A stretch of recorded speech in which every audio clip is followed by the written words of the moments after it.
project team. So you'll be hearing from myself, Dave, and Natalie tonight for the most part. So like I said, my name is Aaron. I'm the community involvement coordinator from EPA. We have Dave, who is one of the project managers on the site from EPA.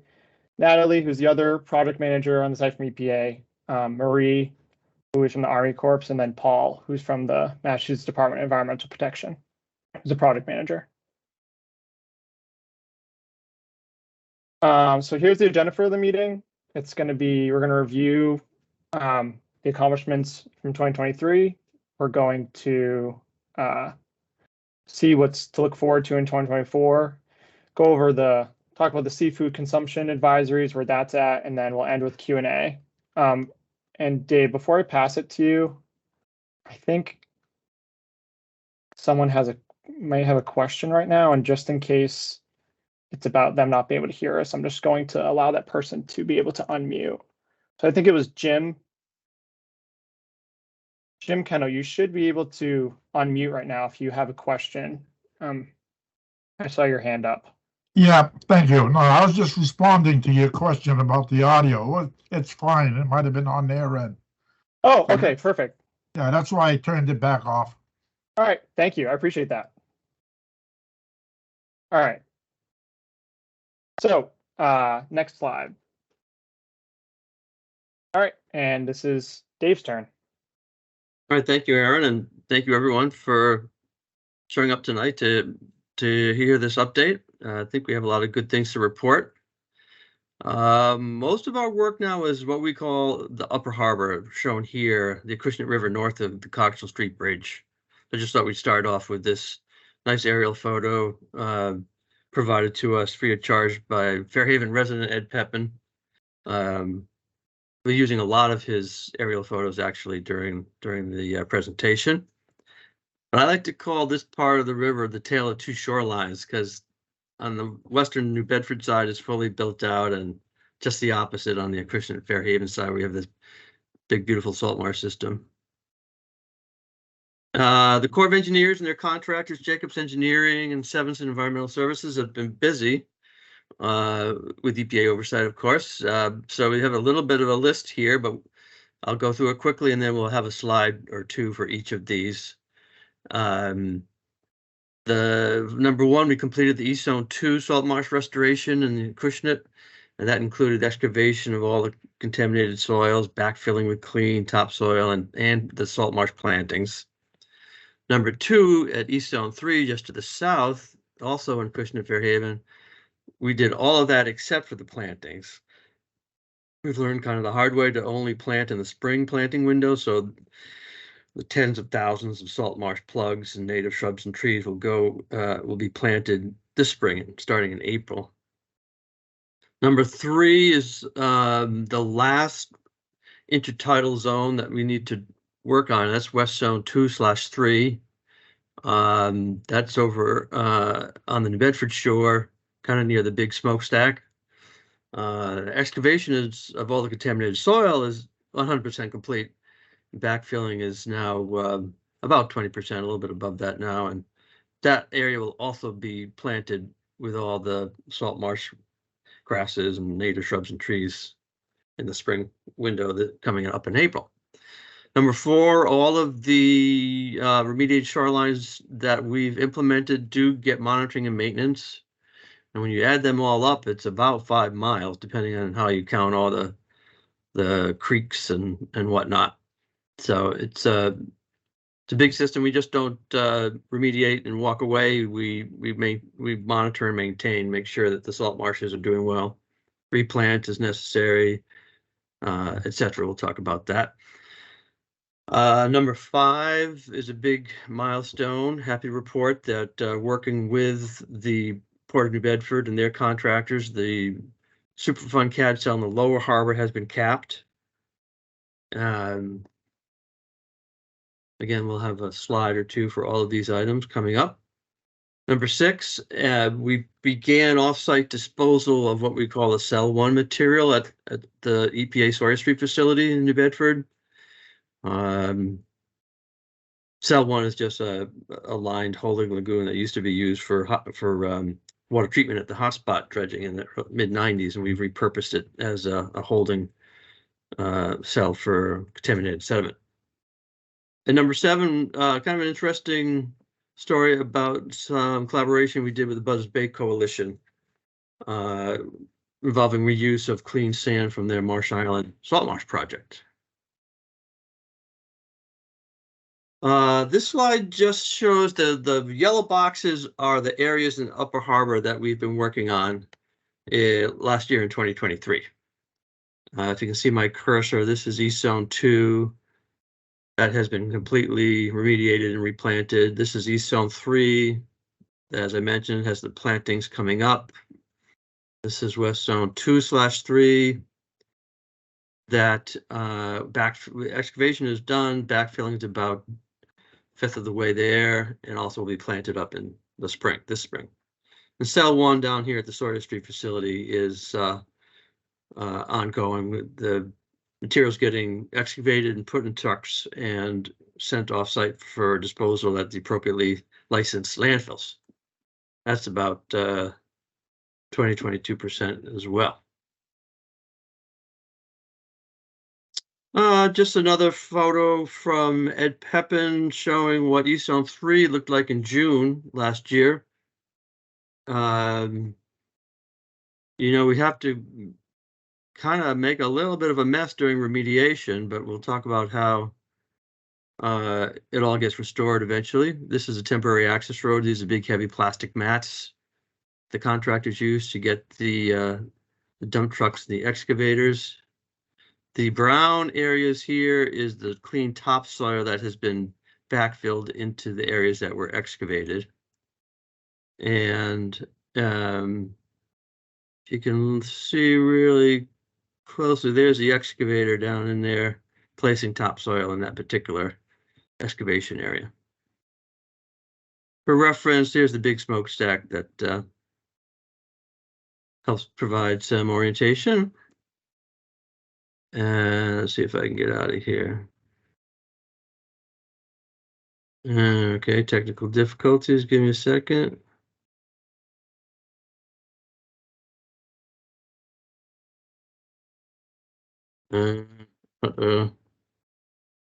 Sorry, folks, for a little. There we go. Sorry about that. This slide just shows the material handling area at East Zone 3 last summer. All the material that gets excavated. I should back up a little and say many thousands of samples are done to define the areas above cleanup levels. Once those areas are defined, they get excavated, brought back to this area where Portland cement is added and the material is dried up a little bit so it can get transported to Sawyer Street for additional processing. That was definitely messed up with my pointer. This slide just shows the planting process. Again, many tens of thousands of these salt marsh plugs, high marsh and low marsh for any marine biologists on the line. This is East Zone 2 that was planted up last year. This photo, again, aerial photo provided by Ed Pepin, is West Zone 2/3. You can see, I'm going to try my pointer again, if I can get it to work. This area has been excavated. You can see where previously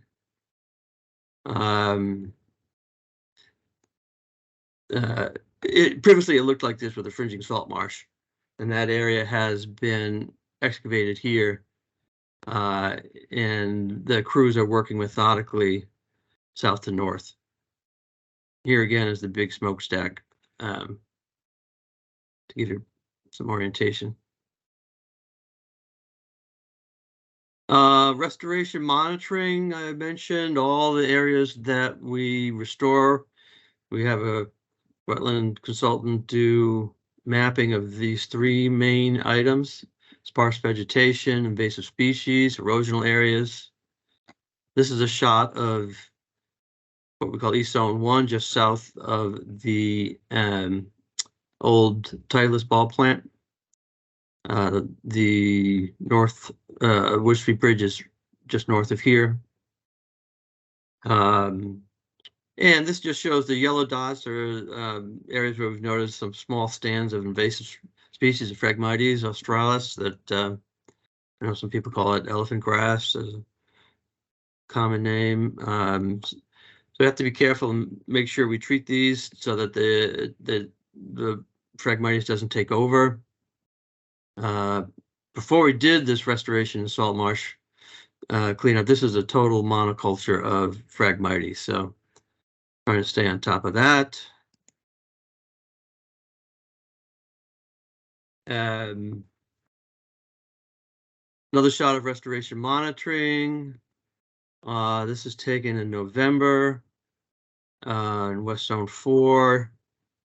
The Spartina, the low marsh grasses here, came in really well in this particular area. We're very happy with how lush it is. This time of year is turning kind of an orangey brown color. Also shown here, the stone is the western edge of one of the sediment caps that we installed. It's called the L014 sediment cap. This just happens to be the sample location in the grid that was used during the subtidal dredging program. But in certain areas, about a handful of areas in the upper harbor that had too much debris or other issues that it didn't make any sense to dredge those areas, so we capped them instead.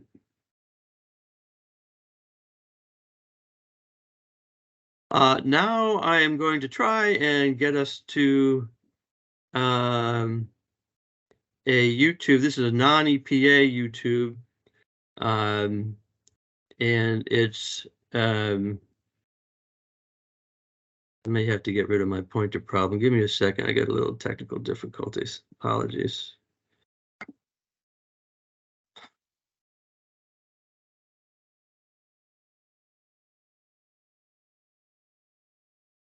That's not what I want to do.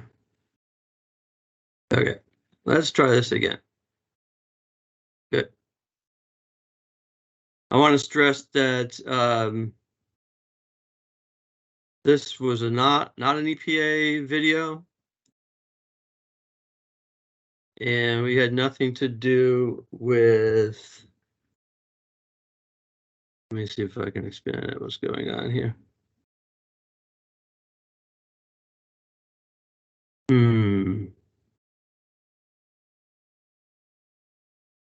Why isn't this expanding?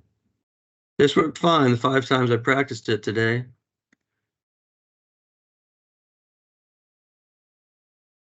Apologies. Let me see if I can get this going.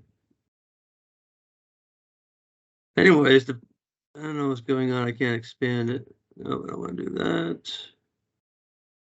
Shoot.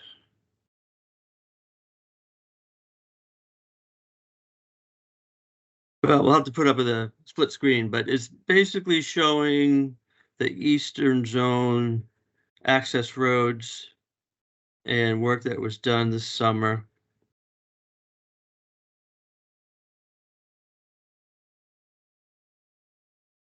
And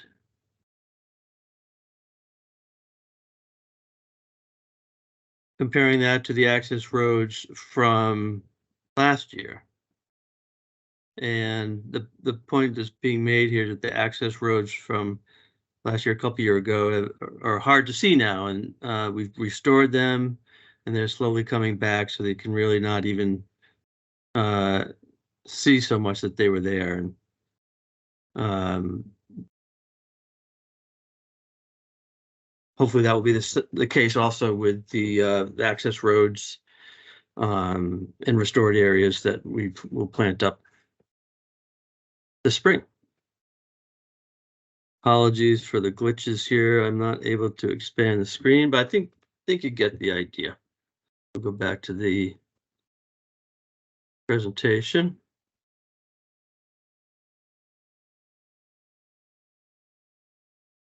This next slide talks about the next subject that we accomplished last year, again,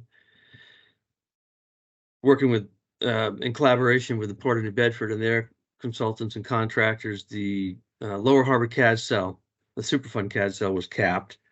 That's this area shown here in purple. The areas in red are the other navigational CAD cells. Next slide, we'll talk a little bit about what a CAD cell is. And this is CAD cell 4. That is the current CAD cell that's it just was completed and is now being used for disposal of navigational material. This is a kind of pictogram that we put together to quickly explain what the heck a CAD cell is. Basically, it's a big excavation into the harbor bottom, and the different layers of material are handled differently. Top layer is contaminated, that gets removed and handled appropriately. Then you get down to this clean material, it's dug out. This is squeaky clean sand and gravel left over from the glaciers, preferably is beneficially used. Talk a little bit more about that in a bit. Then the contaminated sediment is placed into the CAD cell.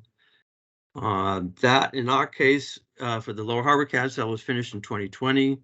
And this is the step that just happened last year, where clean sand and with a specified amount of total organic carbon was added to cap the cell. And so we had about 3 years or so of consolidation before the cap was placed, and that's a good thing.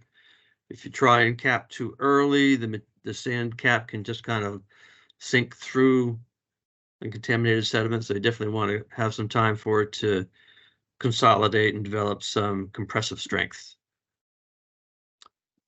And then over time, you'll get natural sediment deposition over the sand cap.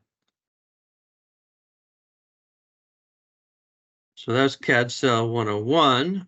And the next slide, kind of busy, but what we're trying to show here is the beneficial reuse of the clean sand from the bottom of CAD 4.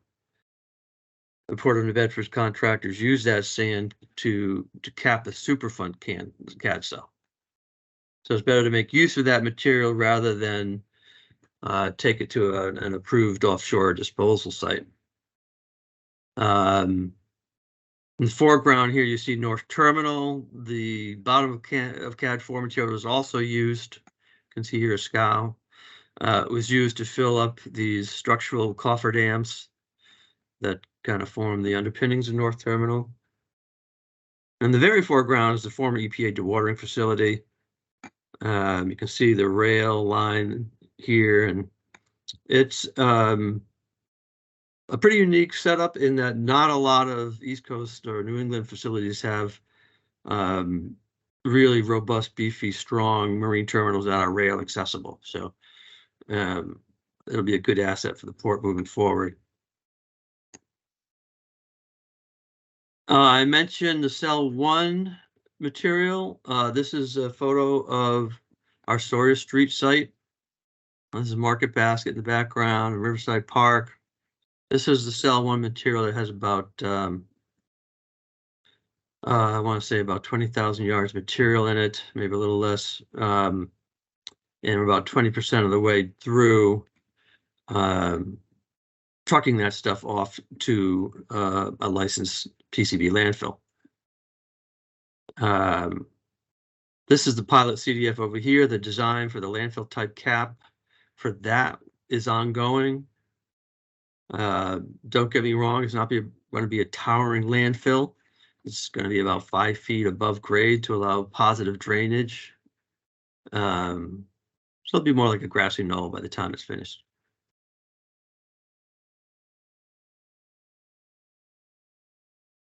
And the last slide for the 2023 work is kind of an interesting collaboration with the Buzzards Bay Coalition. This is a photo of their Marsh Island salt marsh restoration. It's not, I want to be clear, it's not part of the Superfund Harbor cleanup, but rather it's a so-called natural resource damage restoration project. Not to get too much into the weeds, but the Superfund statute allows kind of for 2 buckets of funds from a Superfund litigation.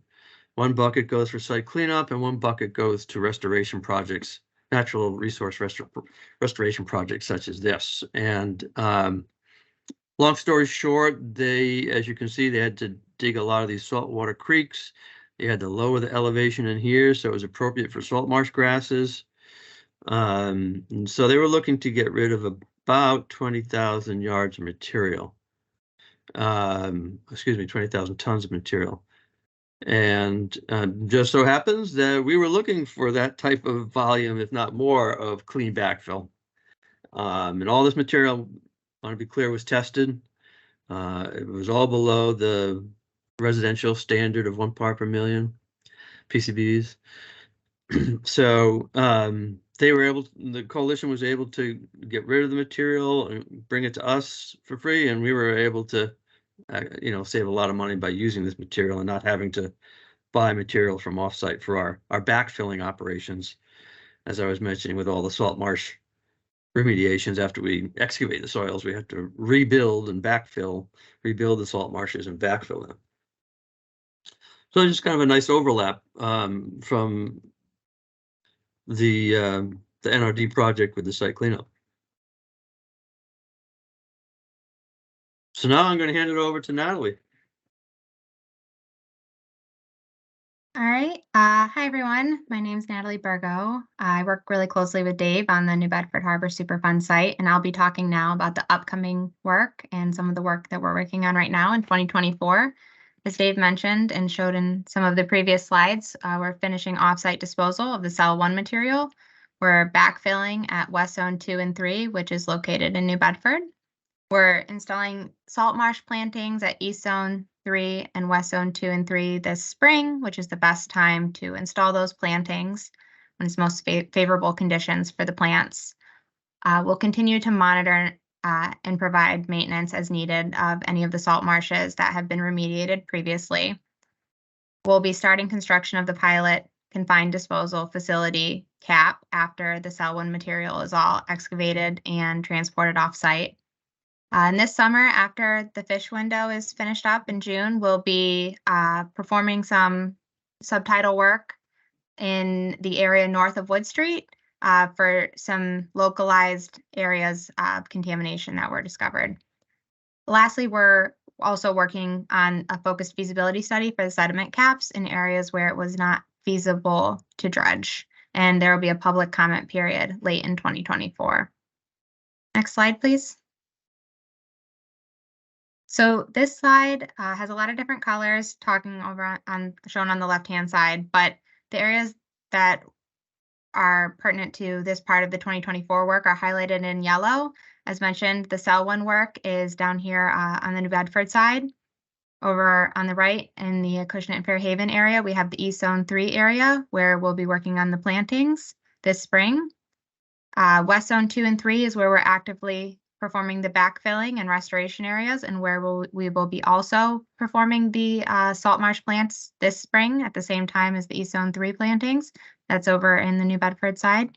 And then we'll also, as mentioned, be performing the north of Wood Street mini hotspot removal. And they're very small on this map, but it's very localized cleanup. Next slide. So this is a close-up of the current set where the current Cell 1 work is taking place. Once the material is excavated from Cell 1, we will be placing clean backfill in Cells 1 and 2. Cell 2 is currently serving as our site water runoff area, which is treated and tested before discharging.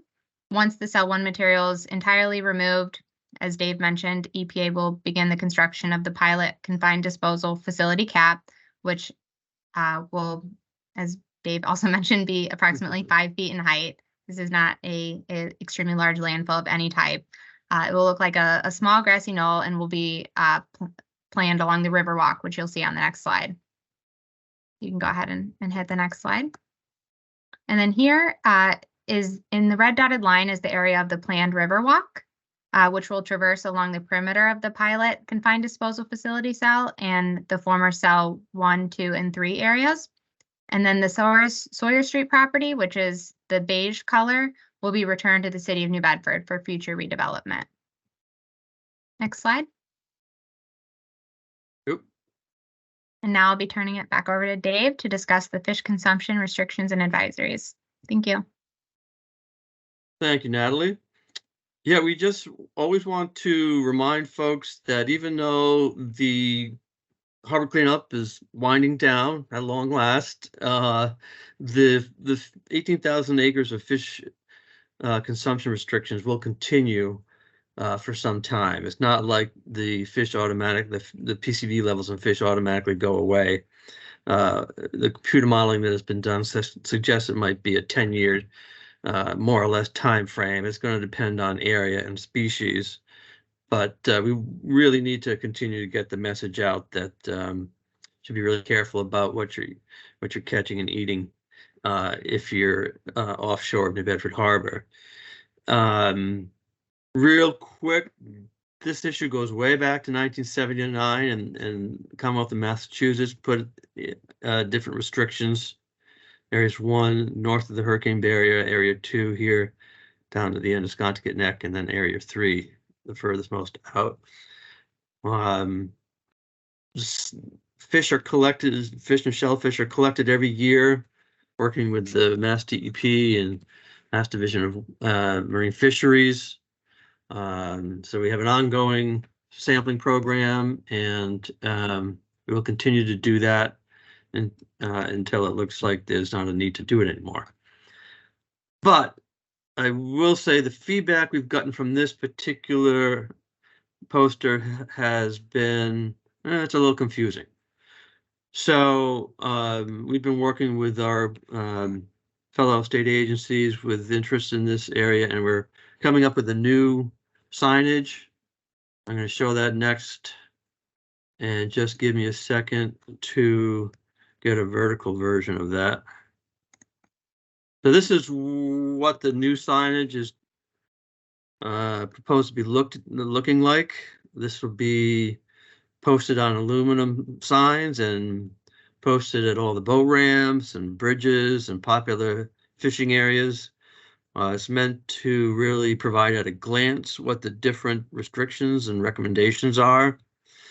It's a little busy, but it's a lot of information to convey. And what we're planning on doing, this is still a draft, but there'll be a QR code here. And by hitting that, you'll get the non-English translations. You'll get the information for sensitive populations that are even more restrictive. Sensitive populations meaning young children, pregnant women, women of childbearing age, that type of thing, as well as fish identification photos. So we're almost ready to finalize this and get it into production, but hopefully not too distant future, you'll start to see these kind of signs popping up.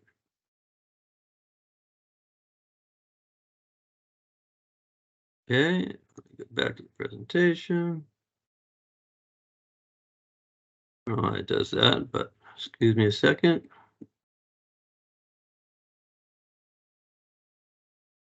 So I'm going to hand it over back to Aaron to talk about some of the outreach we do on this issue as well. Yeah, thanks, Dave. So we've been doing outreach, working with the Community Economic Development Center, or the CEDC. Basically, they have coordinators that go out with a fact sheet that talks about the fish advisories that we have, along with the state regulations and surveys. So we've been doing this since 2016, and the goal is, to educate people, and the coordinators are bilingual and sometimes trilingual. And also we give out the fact sheets in 3 different languages as well. So trying to be accessible as possible and reach as many people as possible. And it's all people local to the area as well. So it's a great educational program that we're working to improve. So Dave, you can go to the next slide. So this is the current questionnaire that we use. I will say that this upcoming outreach season, we're looking to make it digital. So this questionnaire won't really exist in paper form anymore. It'll just be a survey online that the coordinators will be able to have an iPad and take information that way rather than doing it this way. It'll just be a little bit easier and also less tedious in terms of inputting the data into an Excel sheet, which take a long time. But we're working on that. But this is the current questionnaire, just goes over, do you fish in the harbor? What type of fish, do you consume? How often? And, are there other reasons why you're fishing and any concerns that you might have about fish from the harbor? And I will say I'm still collecting the data from this past outreach season 2023, but once I have all of it and I have it inputted into Excel, we'll have some sort of, some findings we can share about what we found out based on the survey responses. And I think you can go to the next slide, Dave. All right, so that is the end of the presentation, and we're going to go into Q&A. But let me do something really quickly just so everyone can use their microphones and cameras.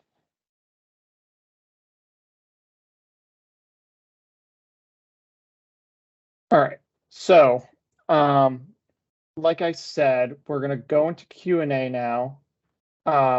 We don't have anyone that's calling in. It seems like everyone here is either on a phone or a laptop. So if you have a question, I would just ask that you raise your hand, which is that icon at the top of the screen. It's basically the high five hand, and then I will call on you, and you can unmute yourself using the microphone button in the top right corner and ask your question. And then when you're done asking your question, I just ask that you mute your mic again, and then we can respond. So the first person I see is Karen. If you want to go ahead, you can ask your question. Hi, excuse me, Karen Villandry, Hands Across the River Coalition. We're wondering if there are any more CAD cells being planned for the Inner Harbor, and if so, when? We do not have any more CAD cells planned for the Superfund cleanup. For the navigational program, I'm not aware. I mean, it's not our bailiwick, but I'm not aware of any plans for any other than as I mentioned, the CAD cell 4, navigational CAD cell 4 that's currently being used. That's not to say over time there may be a need for more navigational CAD cells, but I'm not aware of any others that are being proposed at this time. Okay, the other question I have is, Army Corps of Engineers, have they received any money for the federal channel dredging that they want to do? I don't know, is anyone from the Corps on? I have not heard an update on that. I don't believe they have, Karen. But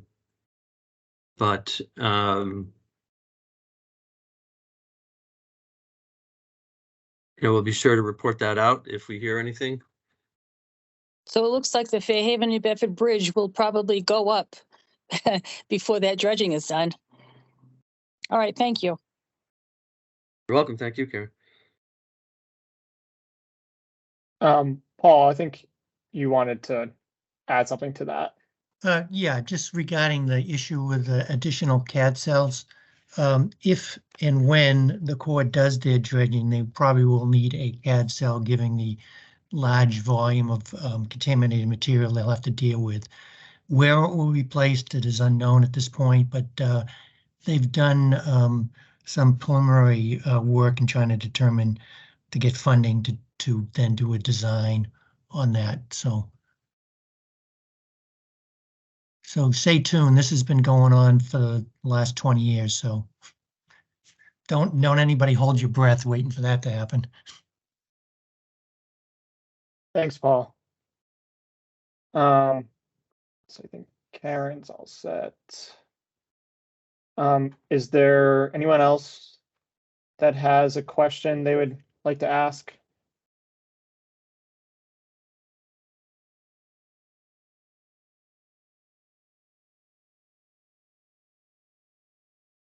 Looks like short and sweet. I think we did a good job then. All right, well, I'm going to, just before I end the meeting, oh, not yet. Go ahead, Jim.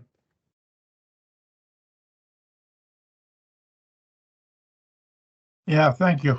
I didn't want you to get off that easy. One question I do have is there's going to be a lot of work on the New Bedford side along the water's edge with new dock spacing on rebuilding of some of the piers and the docks. How will that affect the ongoing program here? There's going to be some areas that are going to be dredged up by the Cogswell Bridge over by Kyla Seafood, and there's going to be new bulkheads built all along there. Do you have any plans for that, or are you doing a wait and see? How's that going to work? Yeah, no, it's a great question. Luckily, we have completed a few years back all of the cleanup south of 195 that we need to do for the Superfund cleanup. And we work closely with the port and their navigational dredging program. A lot of that is being done under a so-called state enhanced remedy. So we watch that very closely, and in this case, the navigational dredging kind of is just what that state enhanced remedy kind of conveys. It enhances the Superfund remedy by removing, for navigational purposes, sediment that's contaminated but below the Superfund cleanup level. If that makes sense. So yeah, we're aware of all the pier repairs. Right now, Revere Copper is that's been, the bulkhead there has been rebuilt, and that's the Revere Copper is probably the best example of how navigational dredging in this case has an environmental aspect, because that sediment off of Revere was full of copper, but it didn't necessarily, I should say, the PCB levels there weren't above the Superfund cleanup level. So, and copper is a very toxic metal for the marine environment. So all that material is getting removed and getting placed into CAD Cell 4, where it'll be safely placed and capped. So, yeah, it's a great question, but we know about it, and there's no interference with the Superfund remedy. All right, so basically, you'll keep an eye on it as it's ongoing and be monitoring as that's, like I say, as it's ongoing.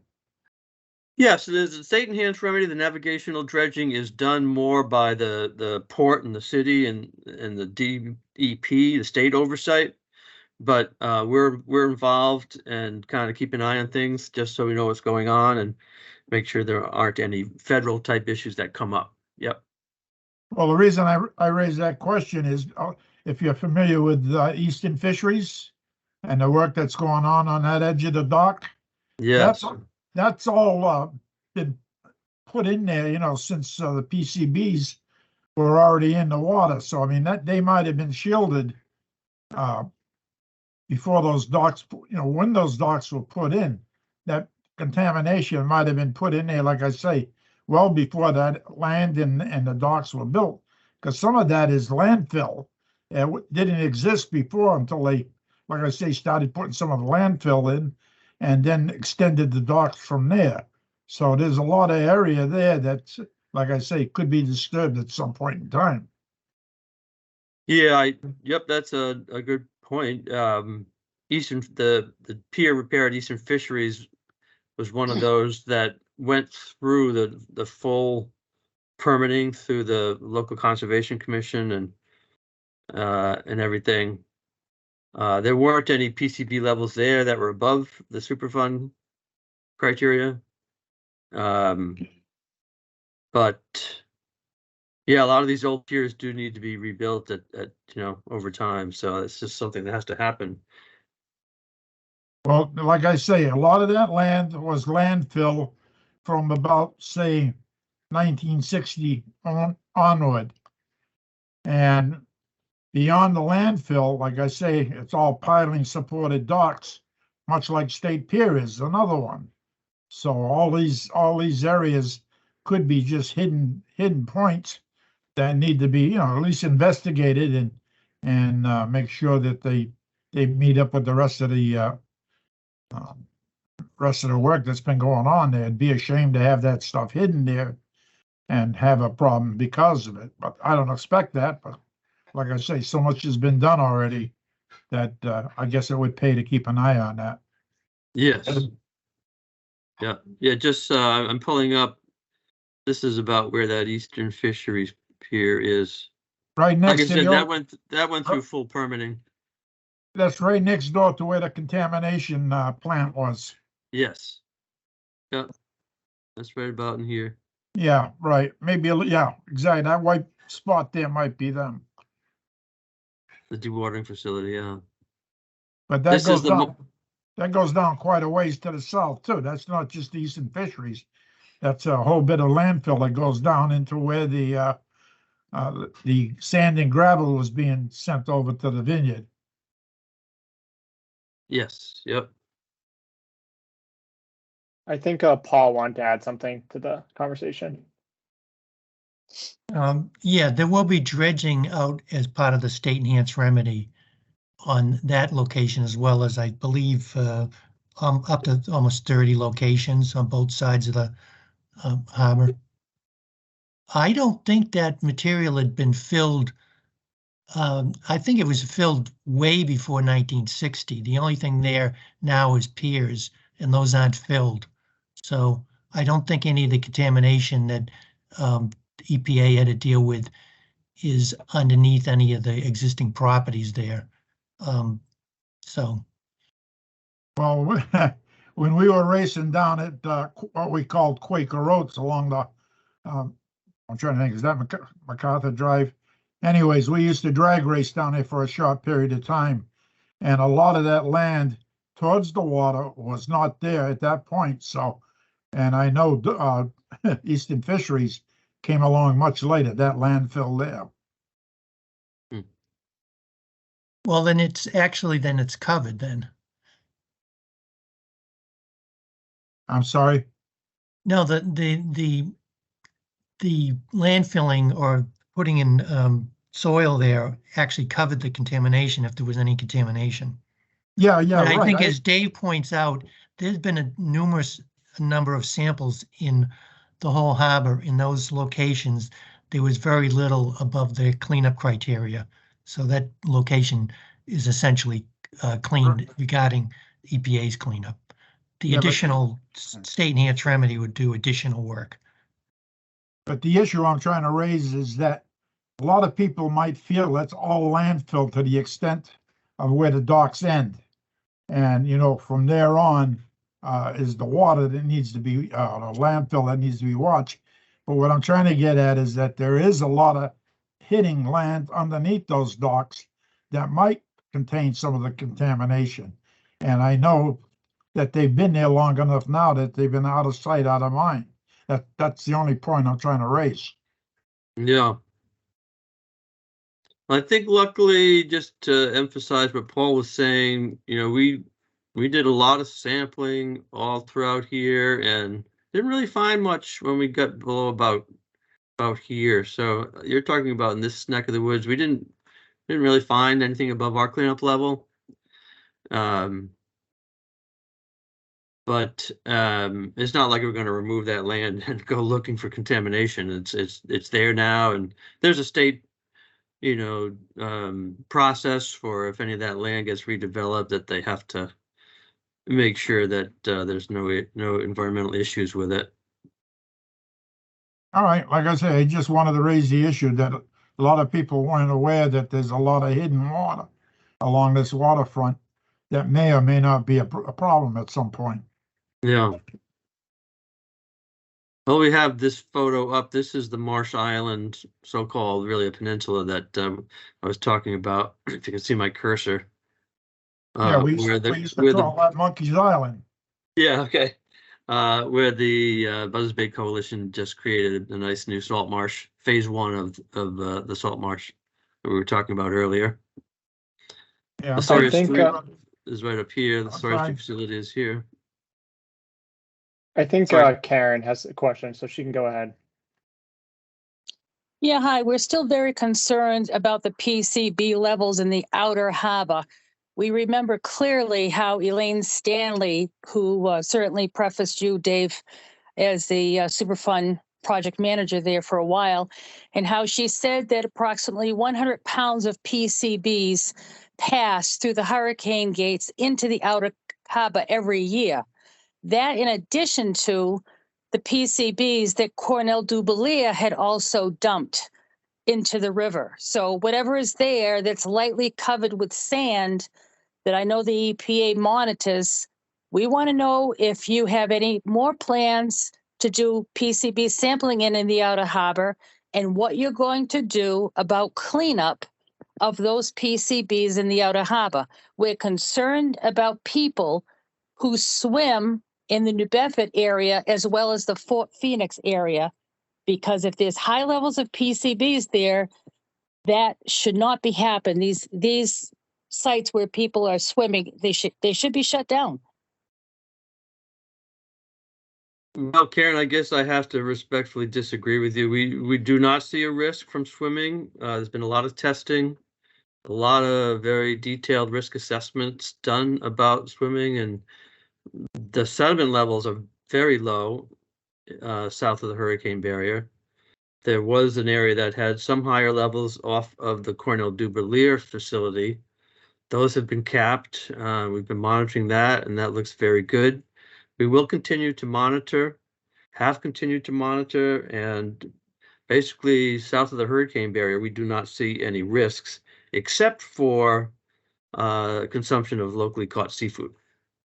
So that's why we're talking about the outreach and educational campaigns and the new signage, that we need to continue to put that message out that even though the remedy is almost done, the fish are still contaminated. Do you have any plans to do more sampling in the outer harbor? Yes. Yep. When? At a minimum, we will do it in the next round of our long-term monitoring, which I think is coming up next year. The very So robust 2025, sampling. you're going to be doing the sampling? Yes. In what particular area in the outer harbor are you going to target? Well, that's a whole other presentation. It's the whole outer harbor. This particular long-term monitoring program covers all 18,000 acres of the site. It's a very, very robust sampling program, and it does chemistry as well as biology. So we'll maybe report out next time on those results. Okay, and there's been no leakage from that area, that depression near Cornell Dubelier that has been lightly capped with sand to hold down PCBs there? I don't know about lightly, but yes, there is a pretty robust sediment cap placed there. And the monitoring has shown no issues so far. And it's been there now since almost 20 years. So we see it as very stable. Not any cause for concern that we can see at this point. I don't know if you probably have seen the size of those turbines that are passing through the hurricane barrier and out to be placed, and wondering if that's going to be kicking up some of that sediment that's sitting on top of the PCBs near Cornell Dubelier. And if that should be concerned because of the size of those turbines, that might move the EPA to do a faster assessment of what's going on there. Well, luckily that sediment cap off of Cornell Dubelier is well outside the navigational channel. It's on the navigational chart, so I don't expect a problem, but we'll continue to monitor. And if we see a cause for concern, we'll take corrective action as necessary. All right. Yes, I have seen those turbines. They are very big. Oh, yes.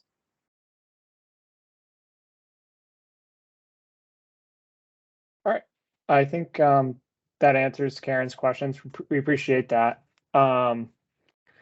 So if I'll do one final call. Does anyone else have any questions? regarding the presentation or the site?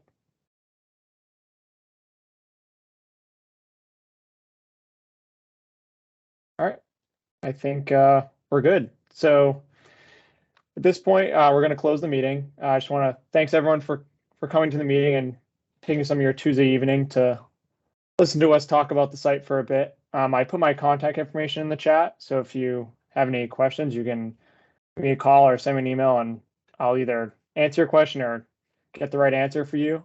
Wait, Paul, do you have one thing you want to add? Yeah, is the presentation going to be on your website? Yeah, I am going to put the presentation on the New Bedford Harbor EPA website. It's not on there right now, but you know, for the end of this week or early next week, it'll be on there, and the meeting's recorded, and we'll have that also on there. And I'm also sending the meeting recording to New Bedford Local Access, so they will play the recording on there as well. So lots of places to see and check out what happened tonight, or to show other people as well. Yeah, and the other thing I wanted to add about the issue related to any kind of shoreline contamination, any location that goes through redevelopment is required to go to a 21E assessment or state cleanup process.